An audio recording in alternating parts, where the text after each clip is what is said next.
Jason from Bohemia Bees, and this is a pretty short one, but we wanted to address questions that we get by beekeepers, new beekeepers, about honey supers and making making your harvest a little bit easier by just doing one change to your setup within your honey super. So I have here two frames. They're medium frames.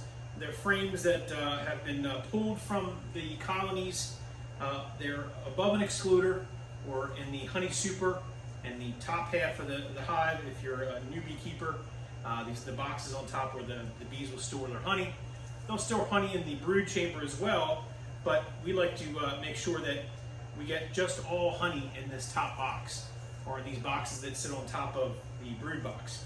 So we use an excluder here at the Bohemia apiary. Not everybody does. Some older beekeepers choose not to, but we're not here to discuss the use of an excluder, but we are here to discuss frames and frame strategy within a honey super.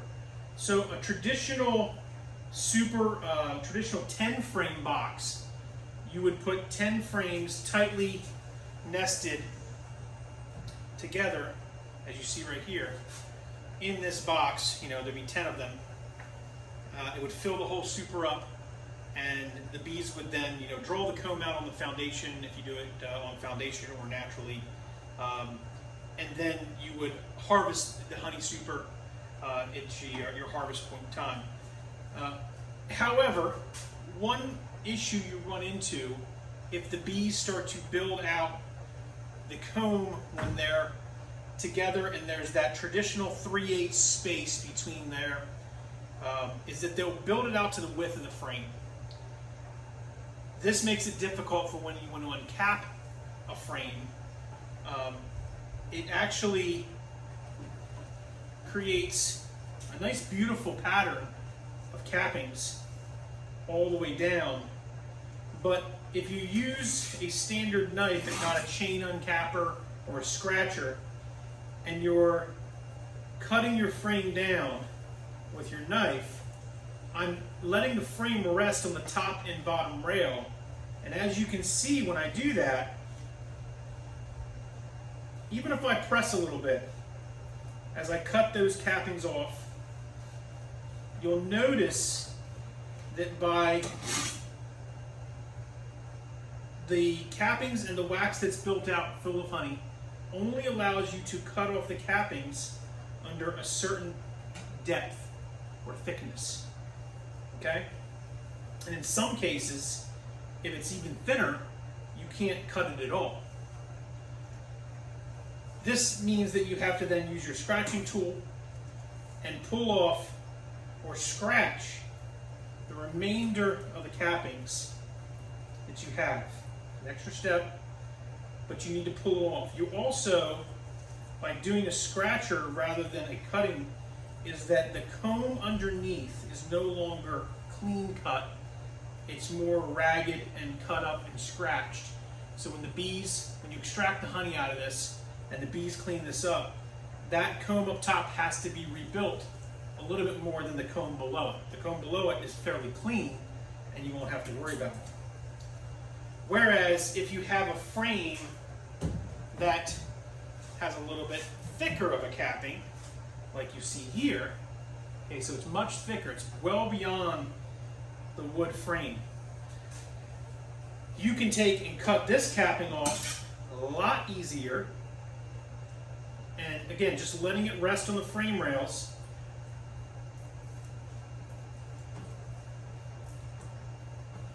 Very little effort. You'll see you have one solid cut with no areas that need to be uncapped. And the comb underneath that stores the honey is even all the way down, which makes the frame easier for the bees to start to repack it with honey and build it out further. It's much more level, they don't have to repair it. You also can do it on the other side as well. So you have two clean sides of honey. Let your knife do the work, okay? and you don't have to uncap any sections here either. The other frame that we pulled and uncapped, we had to scratch a part of it. So how do you fix that? How do you make this frame like all the frames? Very simple. You take and you set your frames with a space that's twice the space that you typically would have when you put frames together in a hive. This means that you would have a little bit wider of a gap, probably even a ½ inch gap between the frames and the wall. This gives more room for the bees to maneuver, build the comb out thicker, cap it off, and have a thicker capped frame. You don't lose any honey because you've now had to reduce this 10 frame super into a 9 frame super. You're thinking, well, I'm going to lose that 10th frame. Not necessarily, because remember, if you do the math and you look at 10 frames where you had lost all the honey that could have came out with 3/8 of an inch of honey that came out on both sides, it actually yields more honey with 9 frames than in 10 frames. It's heavier, the bees tend to fill it up and finish it because there's less surface area. But instead of doing another 10th frame, there's bees working on just 9 frames and filling them out and capping them off.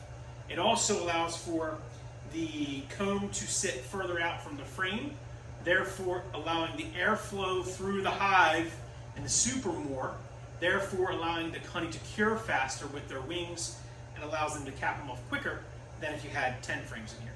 So the strategy that I'm talking about tonight is, in order to get an easier harvest, use 9 frames in a super instead of 10. And there are actually tools, and we do have them here, and I can show you what they look like, that you can buy online that allows this process to happen. These you probably saw somewhere, and you're like, what are these tools? What are they? Well, they're spacers. You can see that if I put this spacer on here and here, I've now created the gap evenly for all of those frames to go in, the 9 frames instead of 10 frames. So that's what these are for. These are for a 10 frame box to make 9 frames fit equally and allow the honeycomb to be built out deeper, which ultimately allows the bees to store more honey, cure it faster, give you a better yield, and an easier harvest. So I hope you like that tip. I hope you like the videos that we put out here on the YouTube channel. I make a lot of different topics. Most of them are geared towards new beekeepers. I know some seasoned beekeepers do check out the channel and comment, but I would encourage positive comments. I would ensure positive criticism. If you do have comments of opposition, or if you'd like to add some context based on your experiences, feel free to put that in the comments below, but let's keep it positive. Let's keep it positive because we're all learning here. We're all trying to figure out the craft of beekeeping, the best that works for us, and beekeeping is unique to everyone. So thanks for support on the channel. Thanks for all the other social media support, and continue to support Bohemia Apiary here on the Eastern Shore of Maryland, where beekeeping is definitely more than a hobby. It's an obsession. Thanks for watching.